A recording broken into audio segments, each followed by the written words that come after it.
Good evening and welcome to the Stained Glass Museum's second online webinar in our 2020 autumn series. We're delighted that we've got over 90 people registered for this evening's talk with Léonie Seliger, Director of the Stained Glass Conservation Studio at Canterbury Cathedral. And tonight we're going to be exploring with Léonie the topic of conserving stained glass in the digital age. So without further ado, it's my pleasure to welcome and introduce Léonie Seliger. And I will ask Léonie to make her camera visible so that you can see her as she kind of takes to the stage, the virtual stage. Good evening, Léonie. Great to see you. So Léonie Seliger is Director of Stained Glass at Canterbury Cathedral, and she joined the team of Canterbury Cathedral Stained Glass Conservation Department in the 1990s and became Director of the department in 2006. And in this role, Léonie is responsible for the conservation of the cathedral's windows, which many of you will know include an internationally significant collection of medieval stained glass, as well as 19th, 20th and even 21st century glass. Léonie's team at the Cathedral Studio have also worked on the conservation of historic stained glass elsewhere, including undertaking work recently at Westminster Abbey and Gloucester Cathedral, and they also undertake commissions for making new windows. Friends of the museum may remember from recent news that a trial panel for one of the modern windows representing a damson tree at Canterbury Cathedral, which was designed by Hughie O'Donoghue and made by Grace Asen within the Cathedral Studio, was actually recently gifted to our collection as an example of contemporary stained glass. And you can read more about that on our website. And Léonie herself is a designer of stained glass windows and has designed and made a number of windows, including some examples in the chapel at the Royal Hospital Chelsea, churches at Bourton-Allouf, which is well worth a visit if you've got a car in Kent, and Benedon School in Kent. Alongside this, because Léonie is a very busy person, she also is a stained glass advisor to the Diocese at Canterbury and Rochester, which involves advising on the conservation of historic stained glass, as well as new designs for windows. And she has co-authored several research papers on conserving stained glass using environmental protective glazing. That was a publication by Historic England in 2009. And the very recently published Historic England guidance paper dealing with environmental deterioration of stained glass. And this is the sort of thing that Léonie is going to be talking to us about this evening. So the conservation of stained glass, and in particular, how the tools of the virtual age play a part in 21st century approaches to conservation. And as well as looking at the ways in which stained glass windows can become damaged and deteriorated, we've also been promised examples of the good, the bad, and the ugly approach to repairs. So this is going to be a really fascinating talk that many of us have been looking forward to. So thank you, Léonie. I will pass over to you now.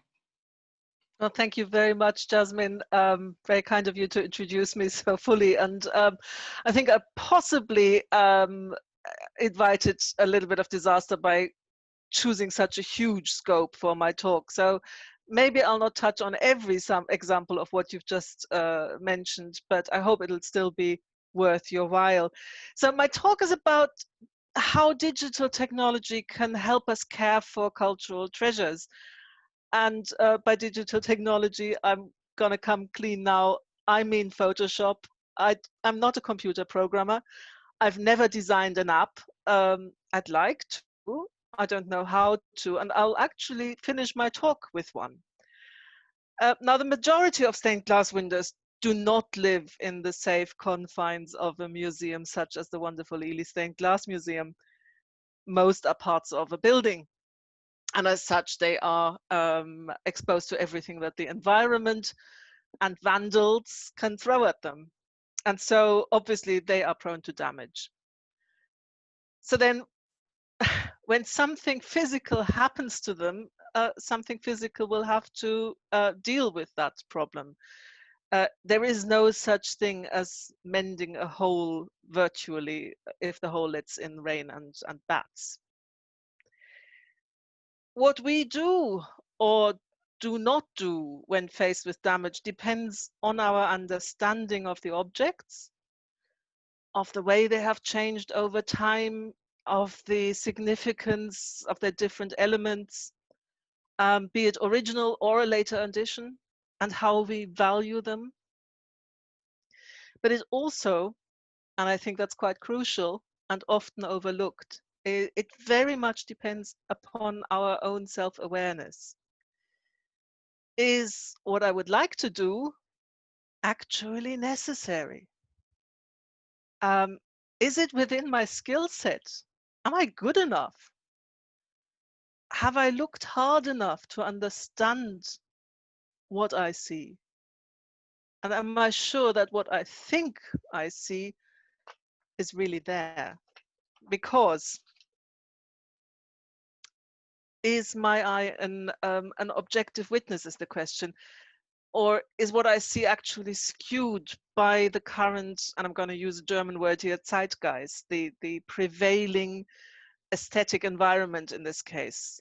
What if the 21st century distorts and colors my perception of things? Things that were made by people who lived in completely different times with completely different visual experiences, different ideals of beauty. This may all sound very theoretical, but the answer that conservators and restorers give to these questions have real and potentially damaging consequences. A little later in my talk, I will show how 21st century digital technology can help to some extent counteract that potential bias. I think the digital eye can be more objective, and I say can be more objective than a physical eye. Now, before I start this look at the good, the bad, and the ugly, please let me say one thing. I will be showing a few examples of work by colleagues from around the UK and elsewhere. And in a couple of cases, I'll be critical of what was done. But I will not tell you the name of the person or the workshop or the place where the window is located or the original designer of it. If any of you recognize one of those cases, please keep it to yourself. Do not share it in the comments or in questions after the talk. I think it's important to be able to discuss problems to educate, but I absolutely do not wish to pillory anybody personally. So now, since it's nearly Halloween, let's start with some true horrors. Many of you may know this. This is from Spain, a little village called Borja in Aragon. It's an Ecce Homo by a Spanish artist, relatively minor artist from the 1930s, and it had decayed over time. A local parishioner took it upon herself, she said, with the knowledge of the priest, to give it a go, you know, have a bit of a restoration, save the church some money because this is not a rich place. Tourists don't go there. And this is what she came up with. This is the famous monkey Jesus. And it caused an international outrage, not perhaps because the original artwork was extremely important, but because really in a church to have that image of Jesus is a bit of a problem. And it's also quite funny. It caused an outrage. The poor lady was pilloried.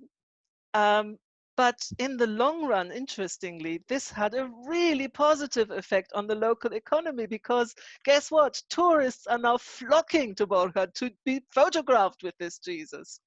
They have an education center on the subject now. Mazel tov. Spain has its fair share of problems with restoration. Here's another example. Quite recently, a Madonna and child with Anna of the 15th century, which was never painted, got painted again by a local parishioner who popped down to the local arts and crafts shop and got some nice enamel paints because she thought, needs some color, doesn't it? I don't actually know whether this has been returned to its unpainted form, but it would have cost a bomb to undo this. And just to finish off with Spain, here's another local recent example. Thankfully, it wasn't an original 17th century painting. It was a copy of one, a very good copy of it, which was then given into the hands of the local furniture restorer, who cleaned it and then thought, oops, face gone, better paint a face. The first version of it didn't find the approval of the owner, so he tried again. Enough said. But just to make sure that Spain isn't completely singled out, here's an example from Canada, where a Virgin and Child sculpture had repeated attacks of vandalism, where the baby's head was lobbed off and disappeared, and then reappeared and disappeared again. And again, a local parishioner thought, oh, she'll save the church some money. So she started off with an orange maquette of what she was going to make in stone later on. Funnily enough, I think the Vandals were so horrified by this that they returned the head of the child to be reattached. So on the right, you see the reattachment in mid-process. Now, you would think that we're safe from this in this country because we have an Institute of Conservation, and we have all kinds of church building council and Historic England looking after things, but the reality, unfortunately, is different.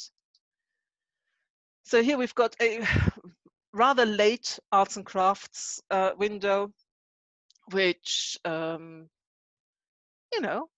is rather nice. If you look at the head there, that's very competently painted, nice strong line work, quite Burne-Jonesy perhaps inspired, that profile. The upper part of that panel was really, really badly destroyed, and the artist, I use the word advisedly, who restored that window supplied, again, perfect for Halloween, Grim Reaper, very fuzzily painted. And I don't think this is really fired paint. I think this may be cold paint, so perhaps it'll not last for much longer. This is another example, different artist who dealt with this, stained glass craftsperson who dealt with it. This window, late 19th century window, was sadly very badly destroyed by vandals, but there is a good photograph of the condition before the window was destroyed. Many fragments survived, and so you would think that a competent painter, it's a no-brainer, you can restore that, surely.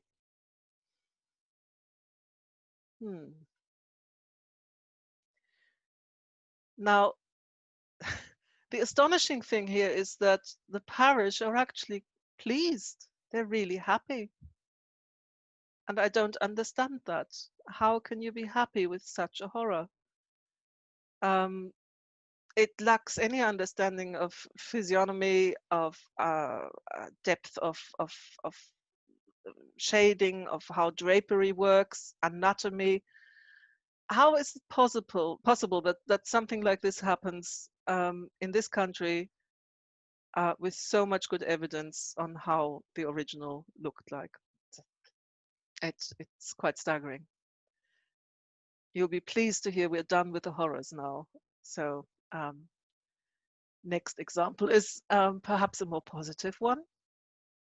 This is, as many of you will probably recognize, one of the top tiers of the great east window of Gloucester Cathedral, dating to, the last plague, 1350.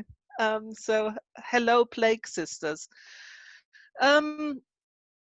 This is not perfectly preserved. There is an intruder there on the left. You may see that there is a Virgin and Child that doesn't belong there. In fact, what is original in this window is that.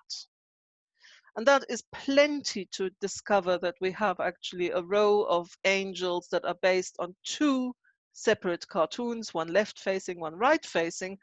And the painters, the artists in the 14th century just reused the same two cartoons across the row. So originally, this would have looked something like that.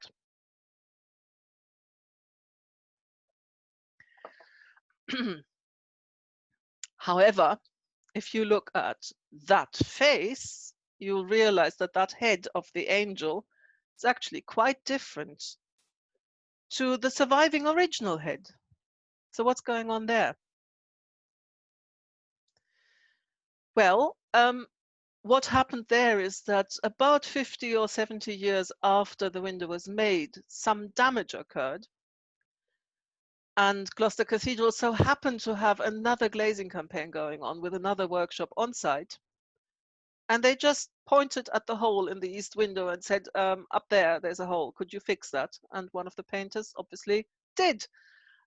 But he, or perhaps she, decided not to try and copy slavishly the, for their eyes, probably quite old-fashioned looking original head.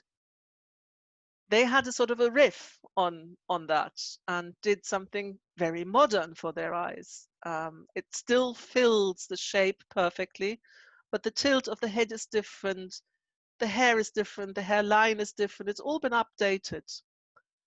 I'm sure this is not just an odd piece of glass that happened to be painted with a face of that size and shape, because you wouldn't get something that fits that hole so perfectly by accident. And I really, really like this because it closes the missing area visually.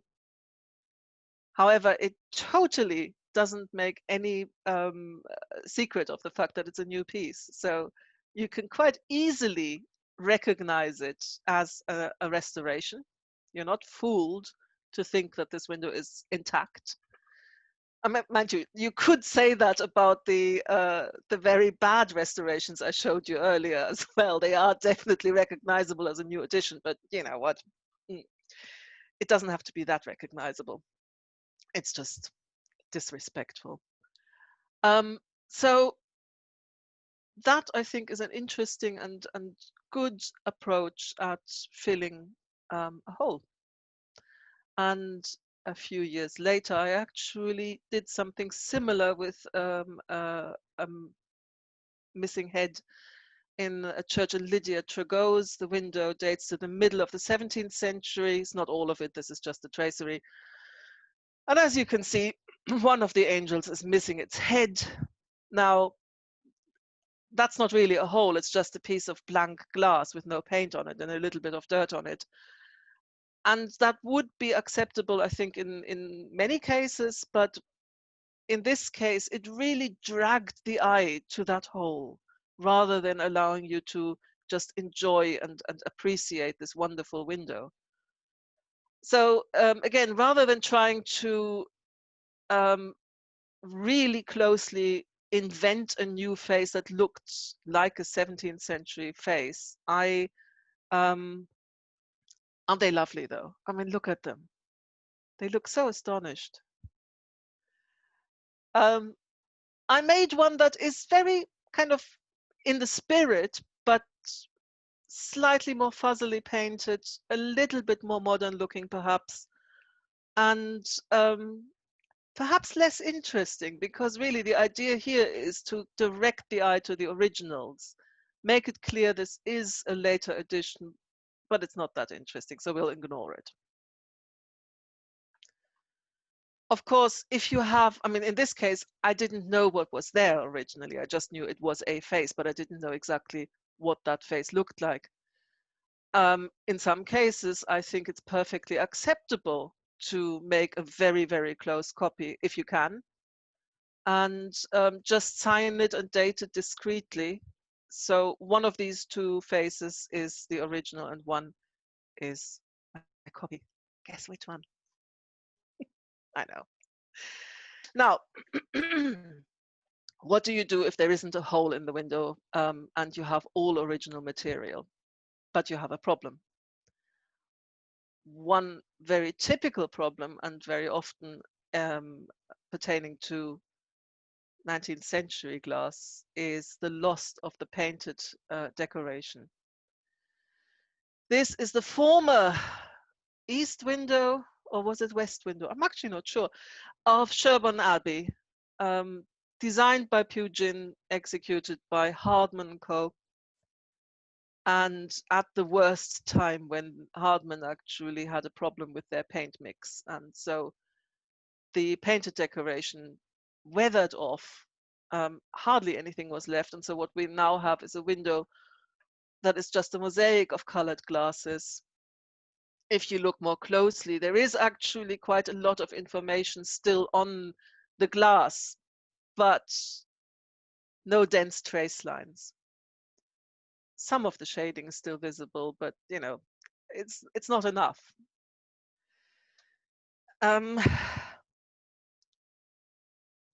It would have been quite possible to apply thin plates of glass to the surrounding lead and paint the missing decoration, the missing main lines of the features onto the backing plates and return some legibility to this window if so wished.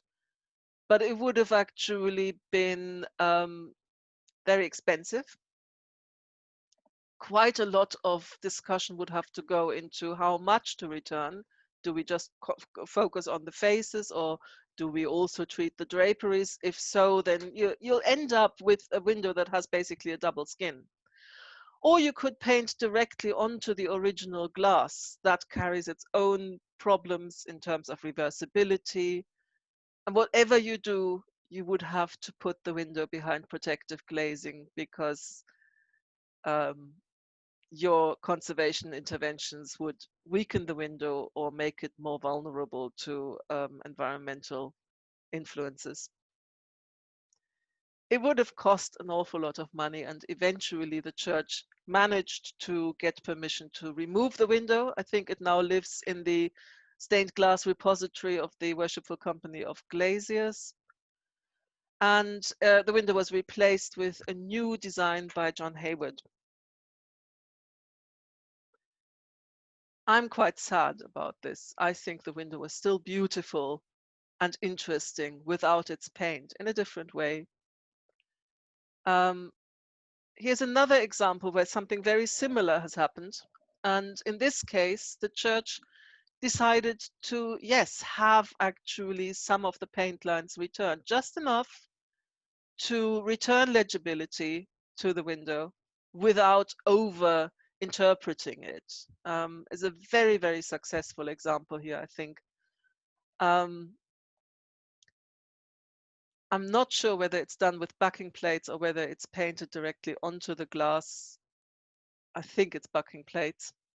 And the window received protective glazing. So it's not going to deteriorate any further in any appreciable time frame. Coming back to what I was saying earlier about the mind's eye, about the way we are actually biased by our visual culture, our current visual culture. This, as I say, very successful, beautiful example of this technique does illustrate that a bit. Now, this is the head of this angel in transmitted light, and you can see that there's a bit of negative kind of corrosion going on here, where the glass paint has weathered off. It's left a much brighter line than the surrounding area, which still carries a sort of a thin layer of, I think it's a combination of soot and thin glass paint.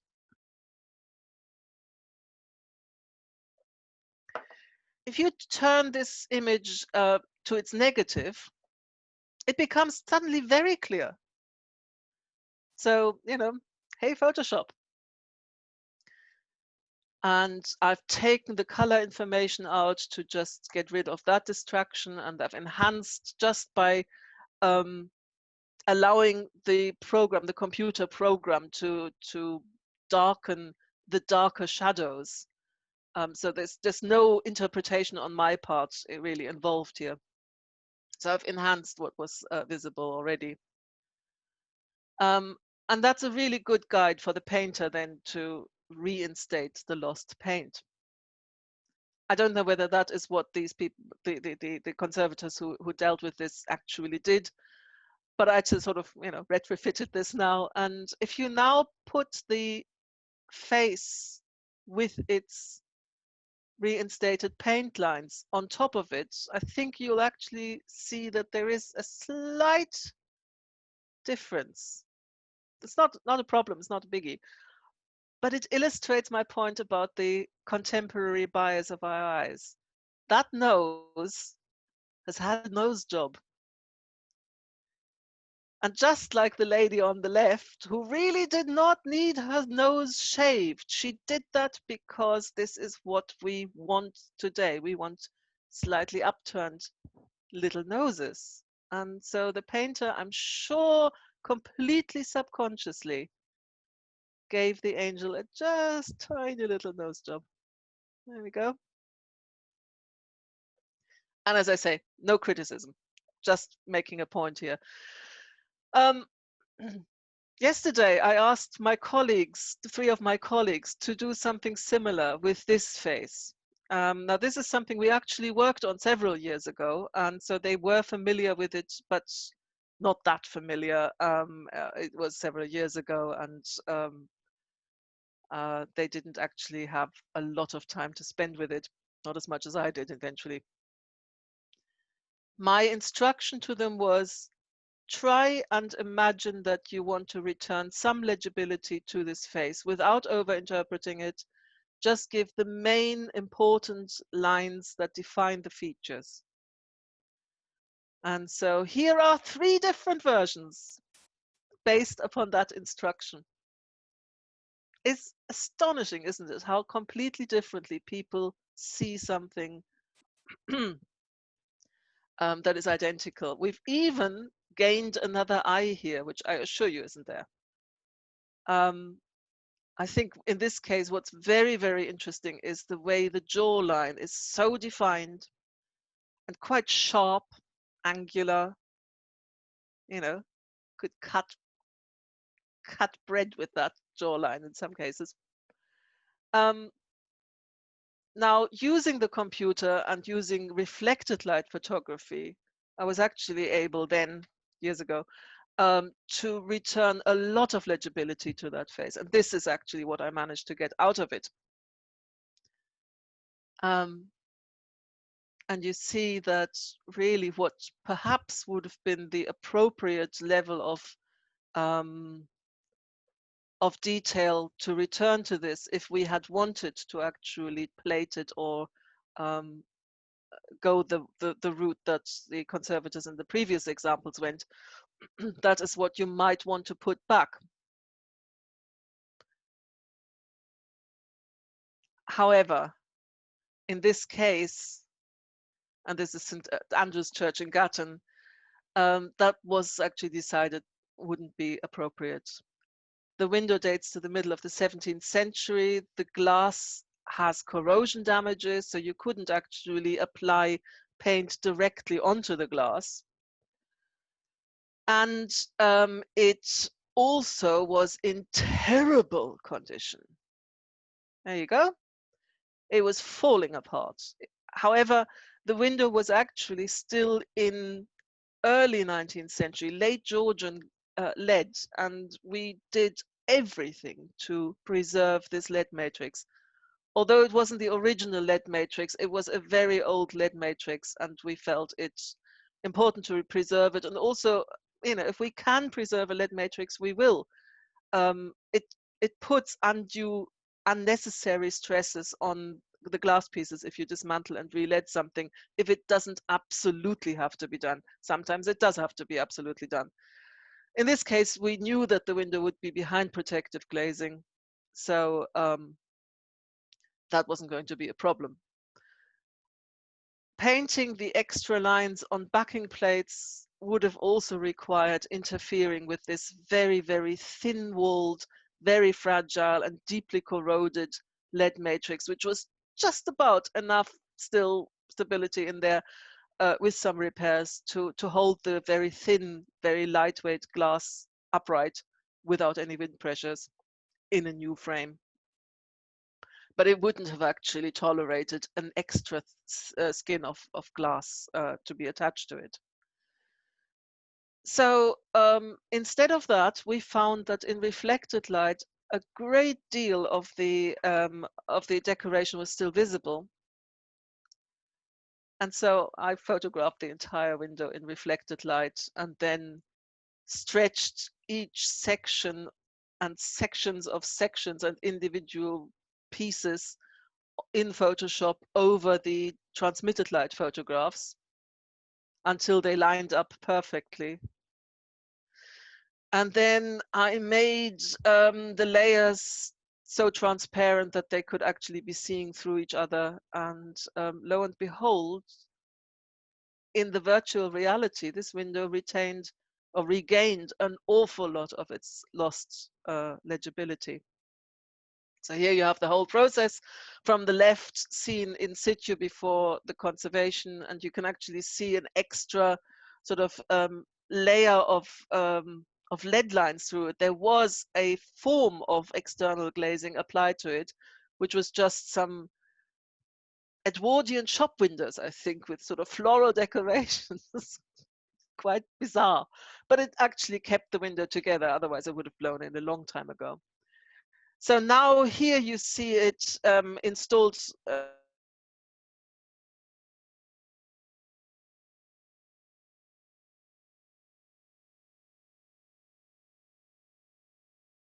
some enhancement of that reflected light photography and then the overlay of the two. Now, there's the window installed in the church after conservation. And what we did was we supplied the church with a very large, high quality printout of the digital enhancement, which allows visitors to the church to just stand there with that board in their hands and try and spot the remnants of the decoration on the original thing. It's actually quite fun. It's like a bit of a parlor game. The church, I have to say, gets very few visitors over the year. I hope a lot of you will now flock to it. St. Andrew's Church in Gatton. You have to go to the school office to get the keys, though. But it's a very fine church with beautiful stained glass, very little known. And I hope you might enjoy the little game of spotting the surviving remnants of the decoration. What I've also done in the digital reconstruction is I've taken out a lot of the extra leads that were used to mend the window, which we left in place. There you go. Now you can see that this is a table and that this is the Passover lamb with the ribs sticking out. I'm running out of time and I'm only just coming to my most important point and my most exciting point, which is the Becket miracle windows in the Trinity Chapel of Canterbury Cathedral. Now, I'm sure that many of you are going to be perfectly familiar with them, but I just wanted to, and I'm going to take my life in my hands now and try and screen share with you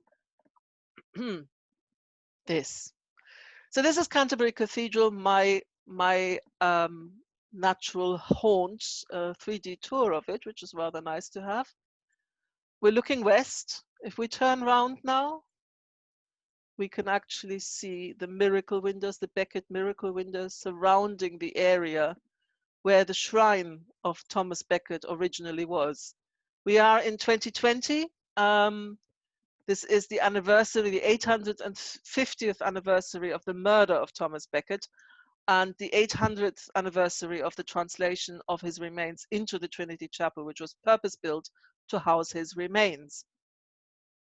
Surrounding this area are originally 12 windows that showed the life, the death, and then the miracles of Thomas Becket, an absolutely unique thing in the world to have that many windows dedicated to one saint.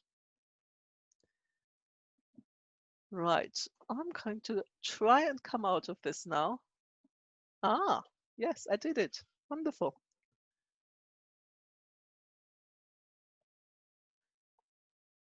And here's the Trinity Chapel. Sorry, not the Trinity Chapel. I think you'll recognize that this is the Sainte-Chapelle. Sorry, I've lost my... Yes, okay, well, never mind.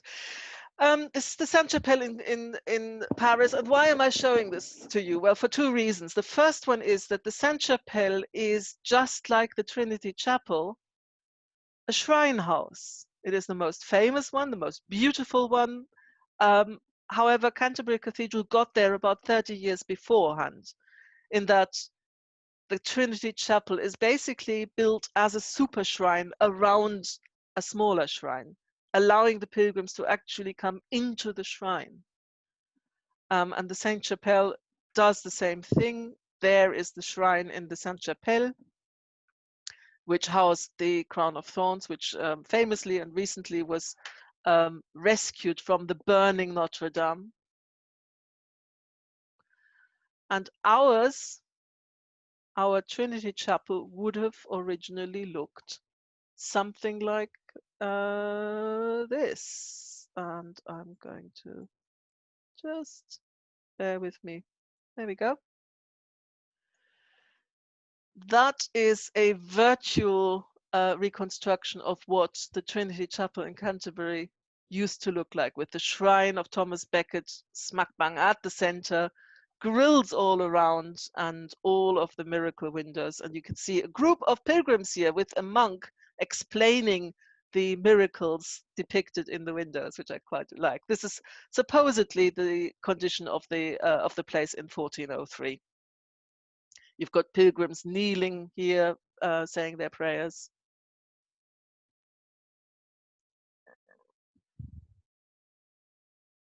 And there we have another view again with the windows in place. Sadly, the windows are overexposed. They usually are. In the 3D virtual tour of Canterbury Cathedral, they're also overexposed. What can you do? Right. Now, the miracle windows have received surprisingly little attention by art historians. There is Canterbury Cathedral. I call this, perhaps unwisely, the exploded view.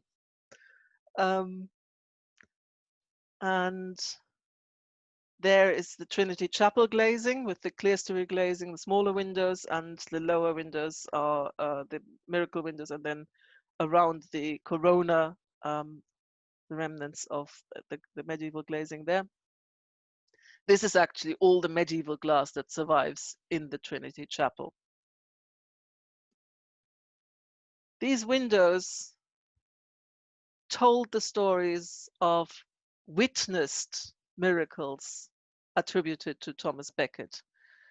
We have things like somebody washing a leprous man's legs, and the gentleman on the left here doesn't look particularly pleased about having to do that job.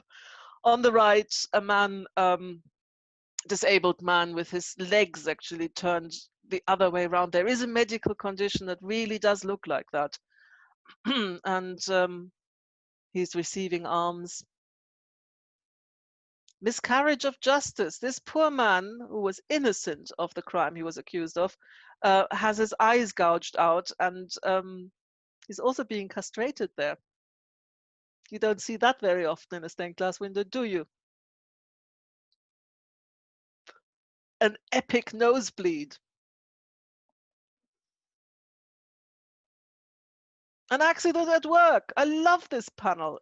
Everybody kind of gesticulating and having, having a sort of a moment of, "Ooh, I'm not feeling well," seeing all this blood, and somebody else giving good advice. And I think particularly wonderful is the use of striated ruby glass to depict the wounded leg and the bloodied axe.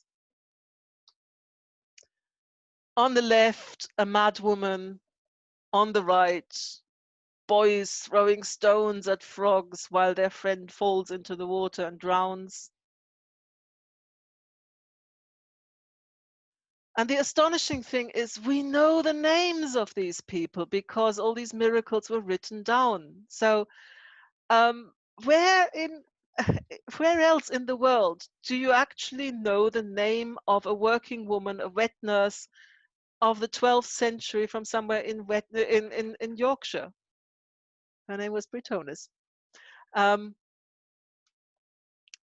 So they are incredibly special, but oddly enough, they have received relatively little attention. They are packed full with social history, medical history, with everything about pilgrimage, reception of Thomas Becket, etc., etc., etc. And yet, in the two books that were written about Canterbury Cathedral's stained glass, the two major catalogues, one from 1949 here, Bernard Rackham's, and this one dating to 1981, by Madeleine Cavaness, the Corpus Vitriarum Medievi Catalogue of Canterbury Cathedral. I have just put a little bit of white paper around the pages that actually deal with the miracle windows. There's hardly anything there. The reason for this is, I think, because there's nothing else to compare them to. And so art historians get very nervous about talking about them. They have no frame of reference.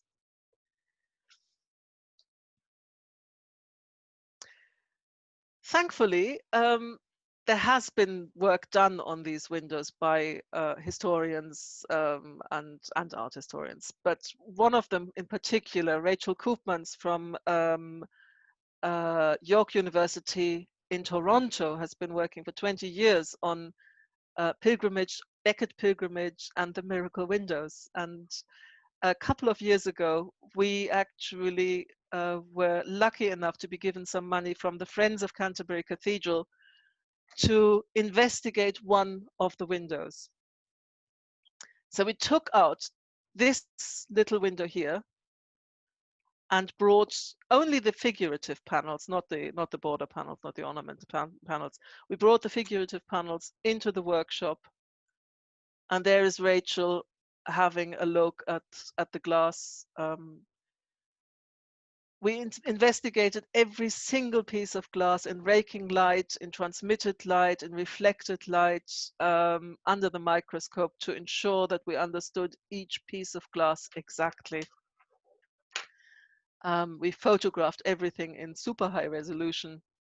And York Minster, Sarah Brown, very kindly allowed Nick Teed to come down with the big Hasselblad camera to help us photograph this, which was extremely generous of her. So we have the most fantastic photographs of this window. And the outcome of this was this plan. On the left is what before 2018 was understood to be the medieval glass in this window.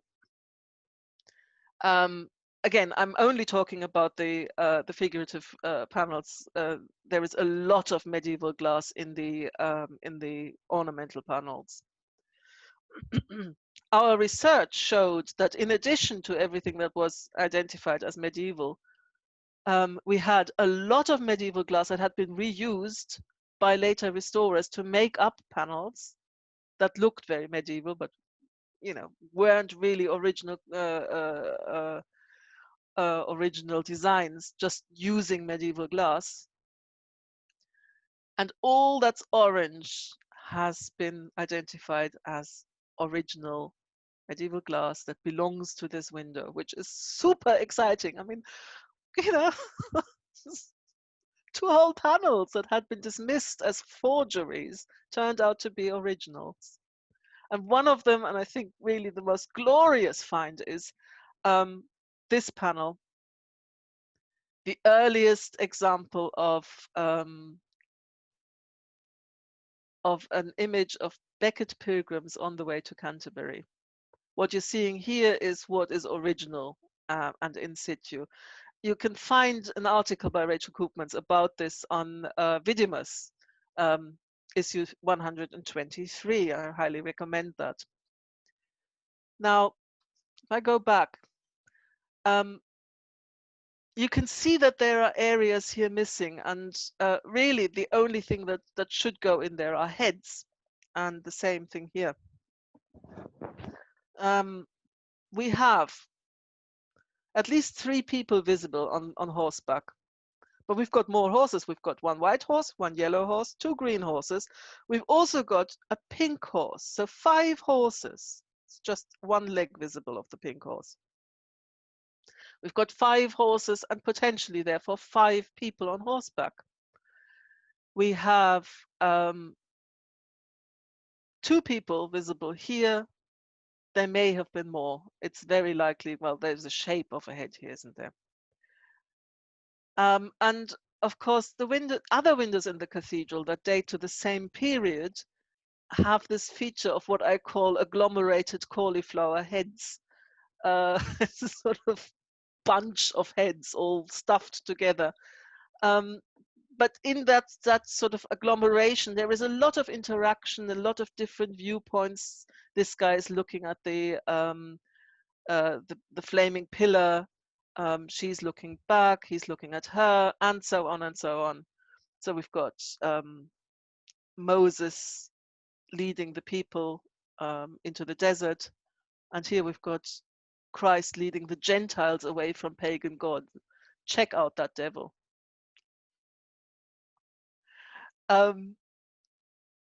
Remember this face. This is the devil trying to shoo them back to the pagan gods, right? Remember this face, because I'm actually using it later. And I realize I am overrunning my time terribly. Jasmine, cut me short if you want to, please. So this is the panel as it stands at the moment, with groups of heads supplied by a restorer in the 1920s. And I think you'll agree they are pretty uninspiring. So digitally, I actually removed them and replaced them with some original heads from another window. And this is what you get. Suddenly the scene makes a lot of more sense.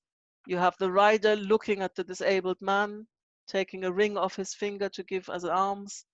You've got, I smuggled in a woman. There were women on the roads as well, but you know, it's up for debate.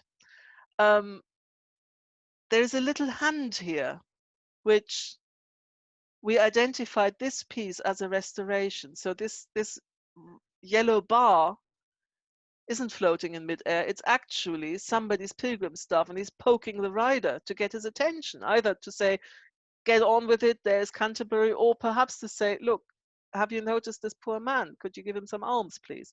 So suddenly this whole scene becomes an image of all of society on the road to Canterbury, which the rather poor restoration here hasn't really I don't know, enhanced enough, I think. But I'm not proposing to make these changes in real life.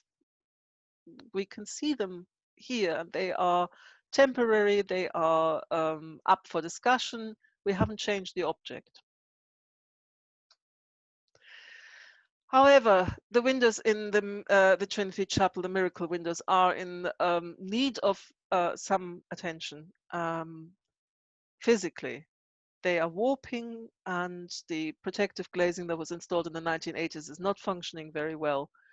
You'll be glad to hear that we have actually cleaned the windows since that photograph was taken, but that's not enough. We need to actually get in there and improve the environmental conditions, improve the protective glazing, and at the same time do an awful lot of research, because the windows are full of discoveries, potential discoveries that we've only scratched the surface of.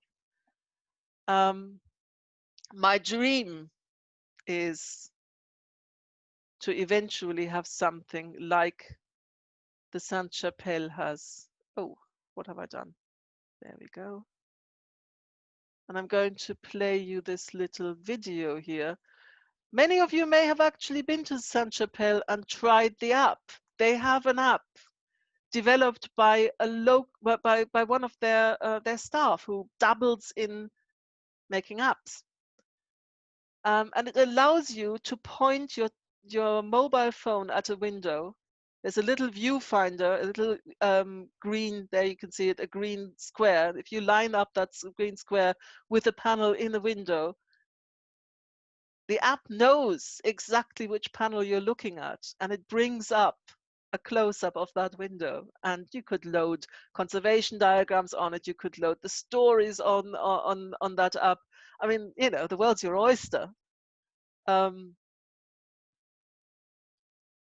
It would cost a bomb, but my goodness, how worthwhile is that? Oh, sorry, France.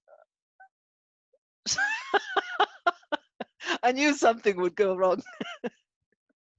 There we are. Anyway, so there is a north of £1 million to be spent on the conservation of the miracle windows and the research that needs to go with that. And it's a fantastic opportunity that we have next year to do a little bit more, because one of our windows is going to be on show at the British Museum, the virus permitting, but we are all hoping very much that that will happen.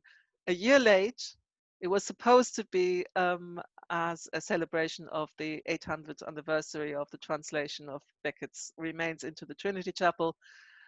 But nevertheless, keep your eyes peeled on the British Museum's website for latest news. Oh,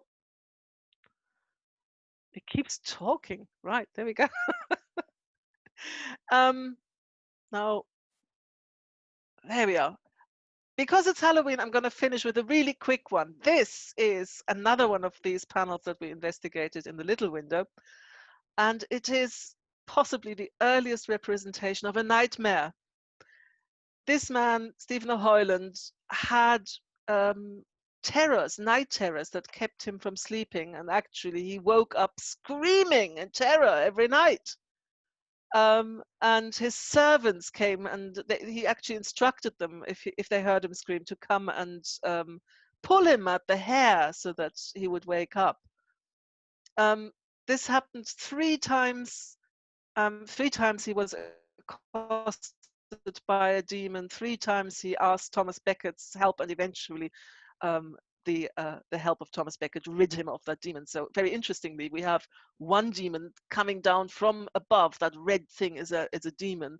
Another one pressing down on him, on his leg, so he couldn't move, and a third one trying to suffocate him. Now, unfortunately, of course, we have restorations in this panel, and so what's actually original is only this. Oh, all of the faces are replacements, and really quite sad ones. So I had another go, and that's, you may remember that little devil's head that I pointed out earlier.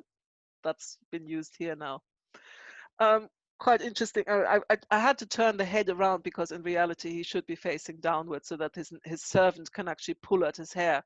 Also, the servant in the restoration has a female head. It should be a male head because of the outfit he's wearing. And there's an entire servant missing that I've been able to reinstate. And the reason I know he was there is because of that tiny little piece of yellow glass here, which you can see is an original piece, and that's actually a servant's knee. Now, why is this important? It is because the text says servants and pulling at the hair. And the glaziers actually illustrated this incredibly literally. And this is a piece of information we didn't have about the miracle windows before our research. So another way of understanding the windows is revealed here.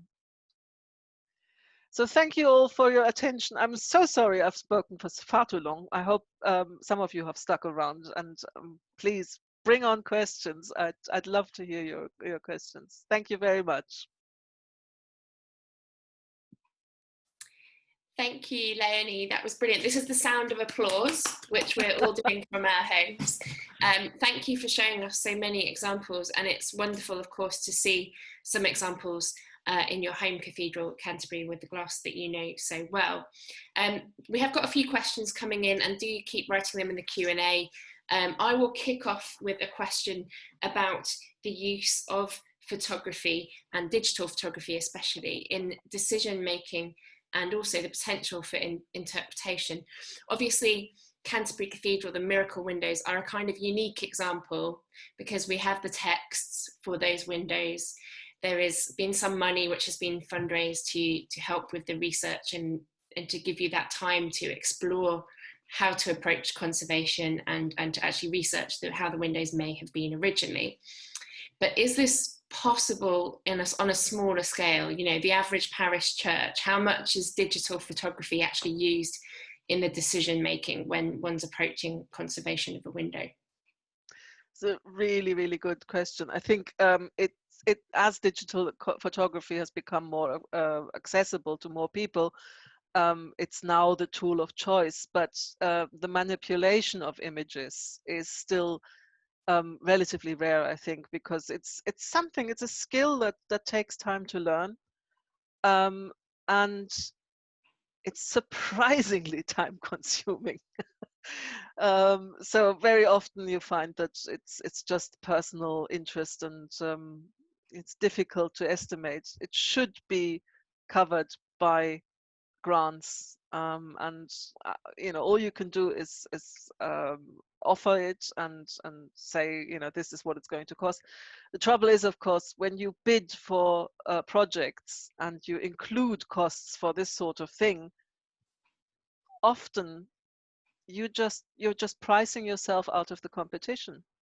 So it's quite a conundrum, you know, how you deal with it, because really it does help immensely with decision making. It illustrates points, it gives options, and I think it has the potential to then create much better results and better decision making.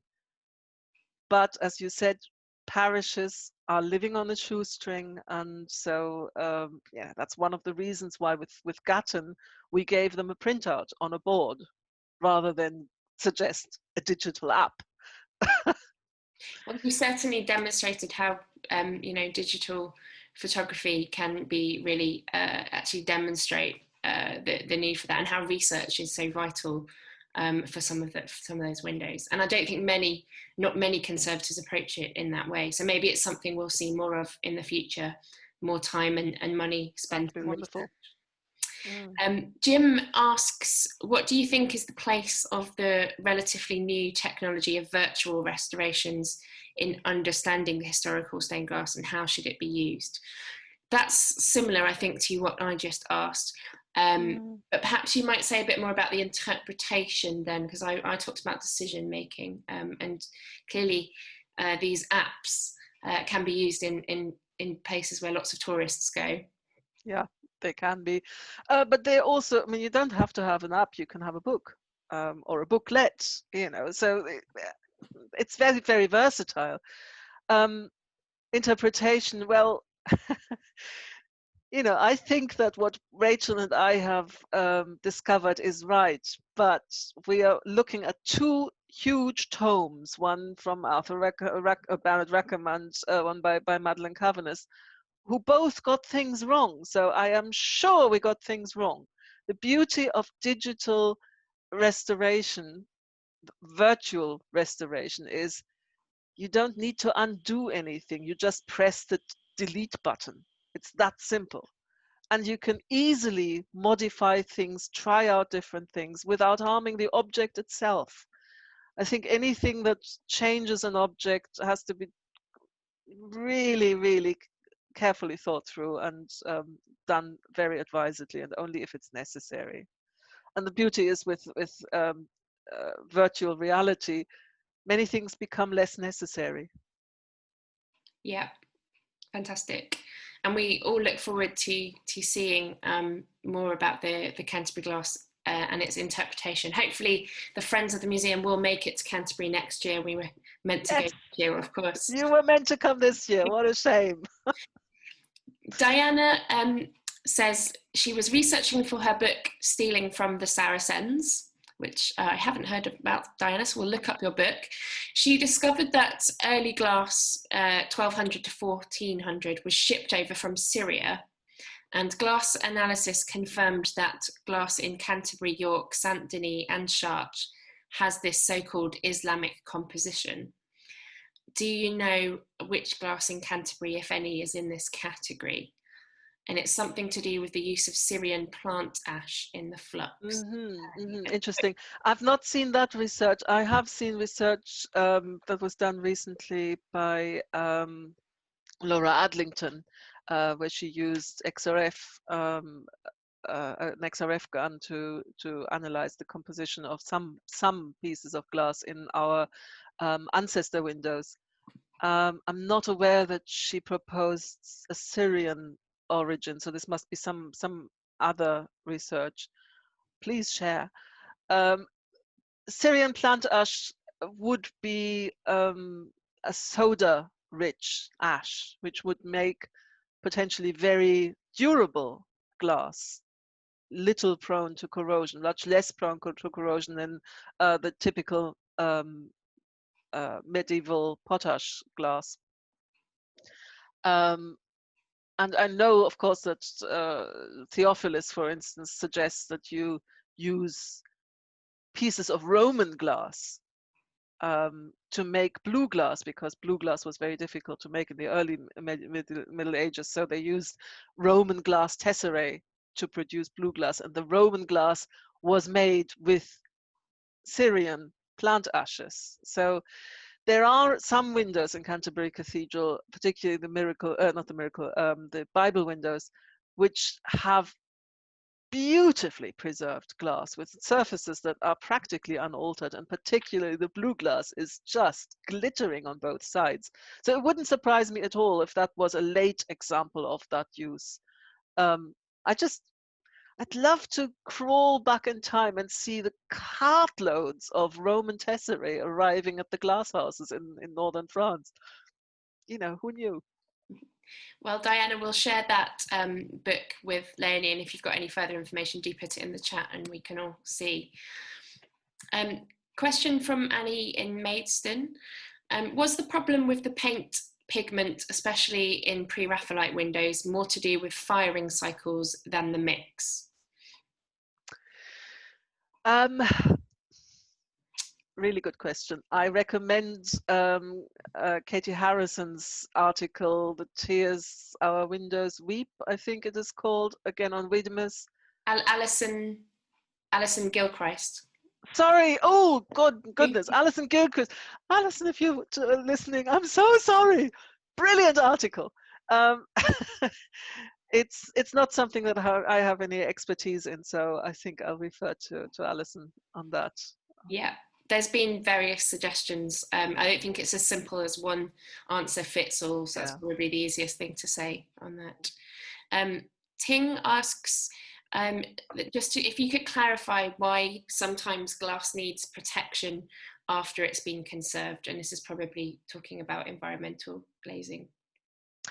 Well, I would say that if glass needs protection after it was conserved, it needed protection before it was conserved.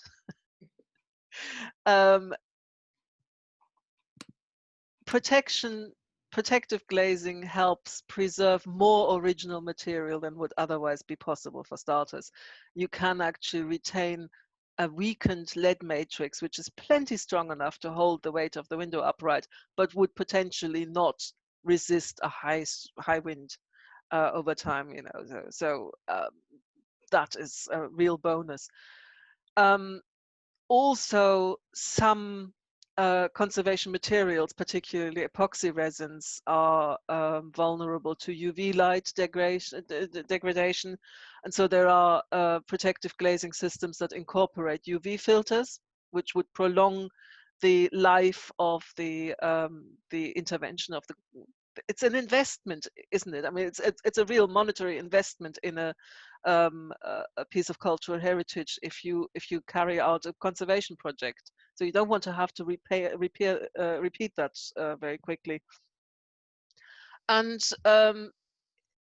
a window is usually conserved if there's something that stresses it from the environment, right? So you then therefore want to protect it from that environment. Not every window needs protective glazing. Sometimes you make the decision that actually the glass is perfectly fine, the paint is perfectly fine, the lead is completely replicable with modern lead. It wouldn't look any different. The window is, you know, is actually, otherwise it doesn't need protective glazing. So you make that judgment call and you replace the lead matrix. But I would say if a window receives protective glazing, it's not because of the conservation. It's rather, it had to be conserved because it was under serious stresses which require protective glazing. Yeah, and a couple of people asking about types of protective glazing, and what I think we would do is refer you to guidance, probably on the Historic England website, because it's a complicated subject, and again it depends on so many different factors. I'm going to ask my colleague Emily to see if she can find that guidance on the Historic England website and just put the link in the chat for you, putting you on the spot there, Emily. Okay, Pat says, not really a question, just an idea, and I think this is a great idea. As Arts Society church recorders, we could have a lot of fun restoring lost faces we find in a digital format. Thank you for a fascinating talk. Excellent. And Melissa suggests that the use of Photoshop might have a place in fleshing out the documentation created in a conservation campaign, because, you know, ethics and budget limit what people can physically do, but the use of Photoshop can perhaps preserve what we see. Yeah, word of caution there again. It's really time consuming. I get this from clients sometimes when they ask for a design for a new window. Or could you just knock something up in Photoshop? Ha! It takes longer in Photoshop than if I pick up a pencil and put that to paper. Unless you do it yourself, it sounds like it's the easy option. It isn't.